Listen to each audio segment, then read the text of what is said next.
Good. Is it out? Good afternoon. Good afternoon, everyone. And do you know it is still setting in. It feels great. It was just great to see everyone this morning at the Jones Hall. Quite frankly, it was just good to be at Jones Hall. I mean, Jones Hall is nearly 50 years. I think they're getting ready to celebrate their 50th anniversary. For the orchestra to be there, and then the guest conductor to be there. I thought they did a phenomenal job, along with the choir. And then to start off this morning with the kids with the disabilities.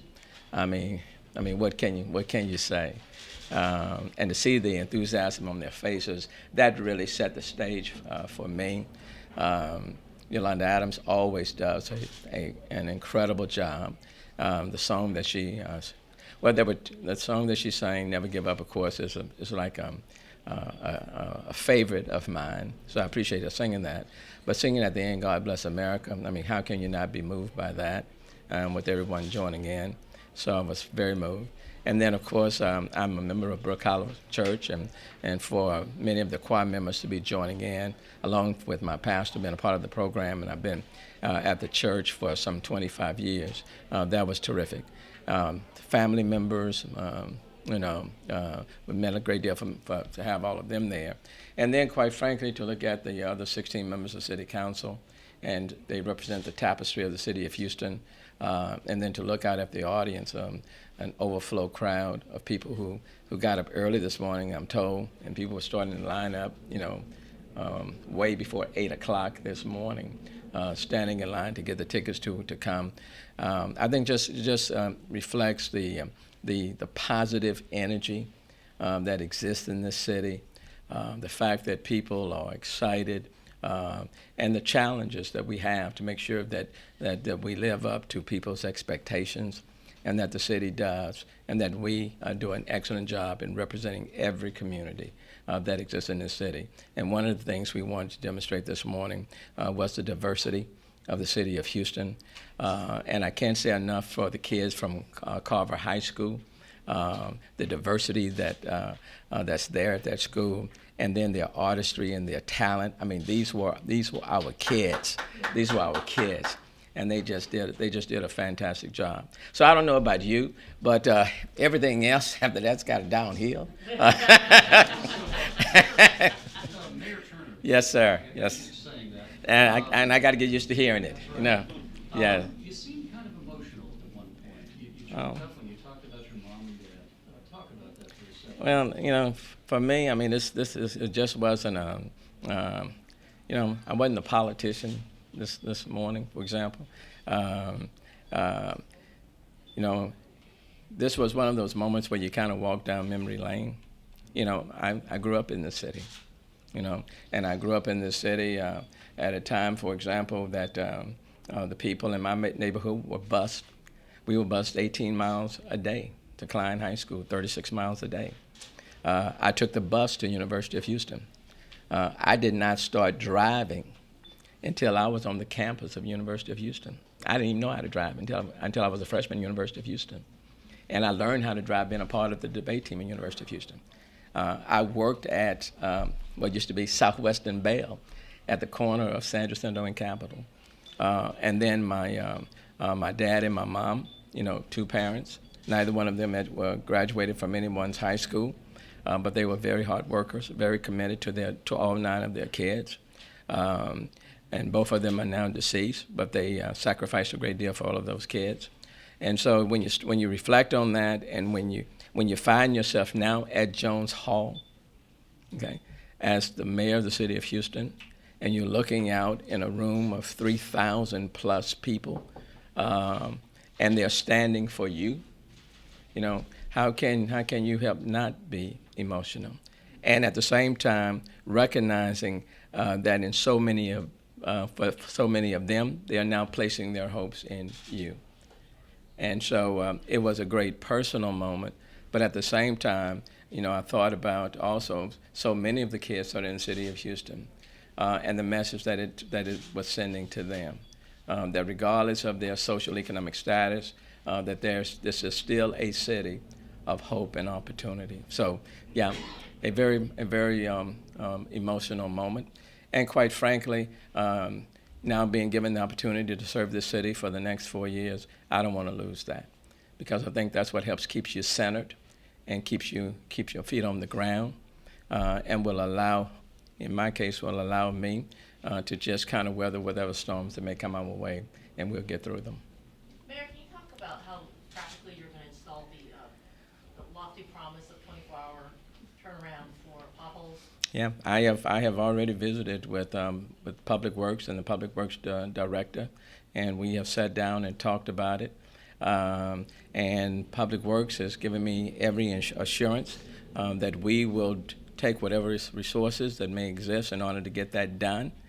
Quite frankly, I said that we will start 2 weeks from today with that 24-hour turnaround program. Just gave myself a little wiggle room, because the reality is starting immediately. But since I'm just now getting on the job, and even though I visited with them several times before getting sworn in, working on that particular program, just like I visited with Kelly Dow, the finance director, before getting sworn in several times, and working on the budget already. We have put forth a plan that says that it realistically can be done by the next business day. People who properly report those potholes to 311 and to the helpline, they will be assessed, evaluated by Public Works Engineering, and they will get right on it. And the only time it may not happen is when, public safety, they're so major in the sense that it may create some public safety concerns, but it will be done. And where are you shifting the resources from? well, Public Works is operating within the confines of their existing budget to get it done. What I said to them is that this is a #1 priority. And they came back to me and said, Mayor, we have structured it and we will get it done. And what I said to them, look to the county. The county has a similar sort of program. So if we need to mirror what they are doing or join in with what they're doing, I have no problems in joining in with the county and say, you get it. If the county is doing it, let's turn to the county. And they have come back to me and said, we can get it done. And quite frankly, we can do it even better, so to speak. So I am holding them to it. And for those potholes that are not addressed in a 24-hour period, then they will put together a priority report, and they will identify where they are, get them to me, and then I will personally monitor it. And so the lead time is 2 weeks from today, but we'll start getting that done, seeing that done right now, and I can monitor it between now and 2 weeks from now, because one thing, people in the city of Houston are going to be driving over these roads or reporting them, and I certainly want to make sure that we're getting it done. So I have every assurance from the department and the Public Works that it will be done, and I'm going to hold them to it. Mayor, certainly. You talked about aviation and the future of aviation. Yes. And the opportunities that it's brought and the opportunities that are coming forth. Yes. How do you feel on the spaceport? Well, I've supported the Space Force even when I was a legislator. I worked on to try to provide additional funding for the spaceport. We were not able to get that done at that point in time. And so it's not anything new. What Mario Diaz is doing on aviation in terms of Ellerton Field is very, very promising. And so there are steps that are in the pipeline right now, and I intend to continue to emphasize it and push it through. So I feel very good about the possibilities for Ellerton Field and what's going to happen as it relates to aviation for the city of Houston. Intercontinental is taking off. Major terminal work, billions of dollars been invested there. Hobby International, just like I spoke today, is moving forward. We are only 2 cities that have 2 international airports within the confines of the city limits. And now what's happening at Ellerton Field and the work that's being done now is very, very positive. Mayor, you talked Yes, sir. Financial long-range Oh, Mike. plan. Sorry. And what's your timeline for getting that done? And is that a crucial part of passing this upcoming budget, or what's your goal? We're gonna do 2 things pretty much at the same time. The long-term plan is one, and we'll look 10 years out. And again, I've sat down and talked with Kelly Dow, the finance director, about this several times. So we'll look at that, and I've asked him to kind of go through and give me the elements that are needed to put in place, for example, an executive order that help streamline our financial system to identify where we can be more transparent, reduce inefficiency and waste. And he is doing that, and so I anticipate that executive order being issued fairly soon. But that's the long-range plan. The short term is the budget that we're going to be facing that we have to get out by the end of June of 2016, and we're already working at that and drilling down and identifying how we're going to make our ends meet. And so we're doing that. Quite frankly, what I've said to Kelly and what I will continue to say, we'll take a look at every department to see where we need to make some adjustments. It's difficult to do to engage zero-based budgeting, for example, in a short time, in a short window like 6 months. That's more of a long-term process. So it's but we can look at certain departments and decide where certain adjustments need to be made. With respect to the debt service, for example, your unfunded liabilities, TERS, the revenue cap, I've already asked people within department heads and others to start looking at all three of those elements. And within weeks, I intend to call different stakeholders to the table and start talking about them. But in this, we will have a balanced budget by the end of June. In reviewing where we are at the city, I'm very confident that we will have a balanced budget by the end of June. And now what I want to do is not just have a balanced budget where you may be relying on one-time sort of items. When you look at the Moody's report, it talks about putting forth a plan to address the city's rising costs and obligations. And what I am keenly interested in doing is putting forth a plan, a sustainable plan that doesn't just rely on one-time items.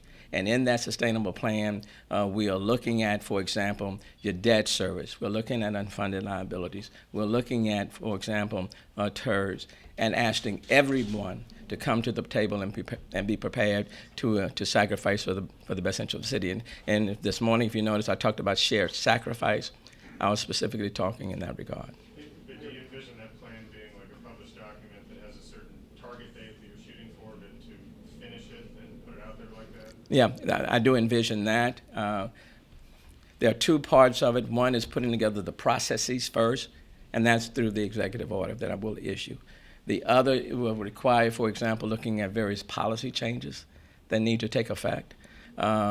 And so we're looking at that. But yeah, and I want to talk with people in the business community. There'll be a number of stakeholders that'll be at the table. But I'm just not interested in coming up with a balanced budget at the end of June that may rely in large part on one-time items. What I'm very much interested in is addressing the concern of the credit rating agencies and coming up with a sustainable, pragmatic plan that will let everyone know how we're going to address not only the deficiencies in 26 and 17, but 18 and beyond as well. But you would finish that plan by June is what you're saying? I don't want to necessarily hold myself to that timeline. I'm going to be very ambitious about it, but don't hold me. Ask me in a few weeks, okay? Then I'll be in a much position to tell you. What I will say to you is that prior to being sworn in, I've already had a lot of conversations with the finance director on these areas. How do you feel about Kubash, Councilmember Kubash and Martin, sort of, what would be a regular sort of no big deal appointment, ending your honeymoon early? Well, no, they can't end my honeymoon early. I mean, they're not going to end my honeymoon early. No, look, this is the first day, and everybody kind of got to get things out of their system. So you just kind of shake a little bit. It was fine. The reality is that I think in any sort of situation you kind of feel people out, and people have the right to express their views, and people have a right to put forth or to vote accordingly. I don't have a problem with that. I've been in this process a long time, so they're fine, and I look forward to working with each and every one of them. I mean, You got what any will be the- timeline for major appointments as far as fire chief, police chief, you know, and other things that your senior staff? That work will start, since it's already started, but let's just say in earnest first thing tomorrow morning when I start looking at that. I want to make some appointments to kind of get them going as soon as possible. You know, I will take the time that I need to make sure that we have the best people in the right positions. So I don't want to get into a rush about it, but you know, we're going to move forward. Mayor, what will be the process to create a municipal ID for people who can't access the state ID? Yeah, would you support it? It's a little bit early on that. I did support it during the course of the campaign, and we'll take a look at it. I would tell you I haven't had a chance to take a look at it at this moment, but it's certainly something that's on the table, something we'll be taking a look at. Let's do one more, and then the mayor's got a Mayor, whole lot of what's people that your want to say something. timeline regarding increasing resources for HPD? You campaigned on that partly too. Can you talk about that? Well, that is a part of coming up with the finance plan that I was talking about with Mike. You can't just deal with these things in silo. I mean, they're all interconnected. The debt service is interconnected, unfunded liabilities, the TERS, all of those things are interconnected. And I think what is important is to make sure, for example, that we do have a balanced budget by the end of June. That's very important, and we will get that done. We will make that happen. But I think if I am going to ask everyone, all stakeholders, to be prepared to sacrifice for the greater good of the city, and to the extent everyone is willing to sacrifice, then there's no question we can have more police officers. We can have more trained and equipped firefighters. We can have more things as it relates to quality neighborhood parks that I alluded to this morning. So there are many other things that we can do. But it's going to take a holistic plan, a more comprehensive plan, and I'm working on that right now. Mayor, what's that sacrifice? Can you define that sacrifice? Well, what it means is that you know, all stakeholders. If you're a stakeholder, for example, you just can't be territorial. You just can't say, this is mine, don't touch me. What it means is that in all of these areas, when you're talking about, for example, TERS, there's money coming out of the general fund for TERS. I'm not saying get rid of TERS, but I think we need to look to see whether or not there can be a greater sharing beyond the geographical limits that are defined by the TERS, or can they assume more responsibility? When you're talking about, for example, unfunded liabilities, can we make some adjustments there that will reduce the rising costs for the city of Houston? When you're talking about, for example, even the debt service, how can we address that in a meaningful fashion? So all of those elements, all of those things I will bring to the table. And they asked everyone to be prepared to sacrifice for the greater good of the city. If everyone who's getting something from the city now, for example, remains territorial and don't want to give up anything, then we all lose. So, but if everyone is asked, and I'm asking everyone to give up something for the long-term good of the city, then that's a different sort of ask. But there has to be shared sacrifice in order for us all to move forward in a positive way. So I kind of want to change the context of the discourse, where we're just kind of aiming maybe just like at one, and basically to say this is our city. We're all a part of this city. All of us ought to be willing to give up something. You know, we have a self-imposed revenue cap that was put in place in 2004. So. From my vantage point, this is our city, and it's a city that we deeply love. And if it's our city, then all of us need to come to the table prepared to give to make sure that this city is on the course of financial stability.